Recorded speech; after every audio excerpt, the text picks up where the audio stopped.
যেরকম আমরা অলরেডি আমরা ডিসিশন নিয়েছি যে আমরা ওই শিমুলিয়াতে ওখানে একটা বন্দর করব।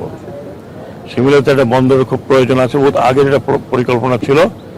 যেহেতু পদ্মা সেতু হয়ে গেছে সেই জন্য লোকে ভাবছে যে আর কিছুর দরকার নেই। অ্যাকচুয়ালি তো দরকার আছে, যেটা বন্দর বন্দর, সেতু সেতু, ফেরির দরকার না থাকতে পারে, কিন্তু সেখানে ওই অঞ্চলের জন্য একটা নৌবন্দরের প্রয়োজন। কারণ আমরা আমাদের ভবিষ্যতে যে সমস্ত সিপোর্টগুলো হচ্ছে, 3টা সিপোর্ট তো এখন আছে, একটা ডিপ সিপোর্ট হচ্ছে, 4টা বে টার্মিনাল হবে। তো এখান থেকে যে সমস্ত পণ্য আসবে এবং যাবে, ওটা ভলিউম বাড়বে।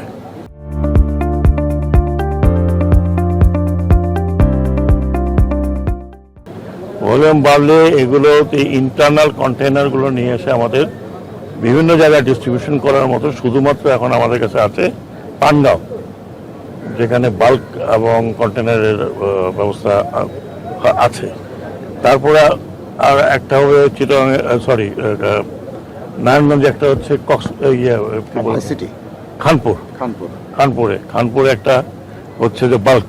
হ্যাঁ, আর একই সাথে এখন আমরা কালকে না পরশুই আমরা ডিসাইড করলাম যে এই লাইনে আমাদেরকে ওই শিমুলিয়াতে আমরা একটা পোর্ট করবো।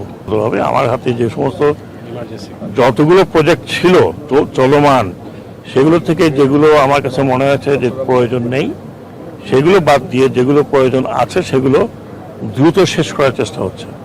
হ্যাঁ, এখন নতুন প্রজেক্টও আমরা নিচ্ছি, নতুন প্রজেক্ট আমি শুরু করে যাব, কিন্তু এটা শেষ আমার পক্ষে করা সম্ভব হবে না। বাংলাদেশে একটা প্রজেক্ট পাস হইতে অনেক সময় লাগে। তো যত দ্রুতই আমি করি না কেন, সে প্রজেক্ট পাস হওয়ার পরে তারপরে মোবিলাইজেশন, তারপরে টাকা পয়সা, হ্যাঁ, এরকম অনেক কিছু আছে। নতুন ফেরি আমাদের এখানে কিছু ফেরি তৈরি হচ্ছে, সেই ফেরিগুলো আমি এখনো পাইনি। এই বছরের শেষের দিকে হয়তো কিছু ফেরি পাবো। সেই ফেরিগুলো শুধু যে আপনি এখানকার কথা বলছেন, পুরো বাংলাদেশে আমি যেখানে যাই সেখানে ফেরির জন্য হাহাকার।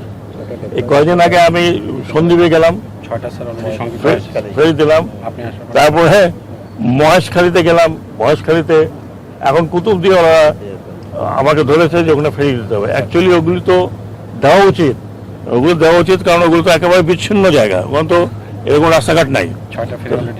আর আমি আসার পরে কিন্তু 6টা ফেরি সংযুক্ত হয়েছে। বেশিরভাগই যেটা আমি বলছি যে সাউথে, যেখানে হয়তো আপনারা অনেকে গেছেন কি যেখানে আমি জানি না, সেখানে কোনো যোগাযোগ ব্যবস্থা নাই এবং লোকগুলো ওখানে বিচ্ছিন্ন অবস্থায় থাকে। তো তাদেরকে প্রায়োরিটি দেবো আমি আগে। এখানে তো দেবো, এখন আমাকে একটা দিতে হবে হাতিয়াতে। ধরেন নোয়াখালী টু হাতিয়া প্রচুর লোকজন চলাচল করে এবং তাদের যাতায়াতে খুব বড় অসুবিধা হচ্ছে। তো প্রায়োরিটিস তো সেক্টর দেখতে হবে। প্রায়োরিটি দেখার পরে আপনাদের এখানে তো মার্শাল্লাহ রোড আছে, ফার্স্ট ক্লাস রোড আছে, যেই ফেরিতেই হোক লোকজন যাচ্ছে। দুটো ঈদে গেছে, কোনো সমস্যা হয়েছে?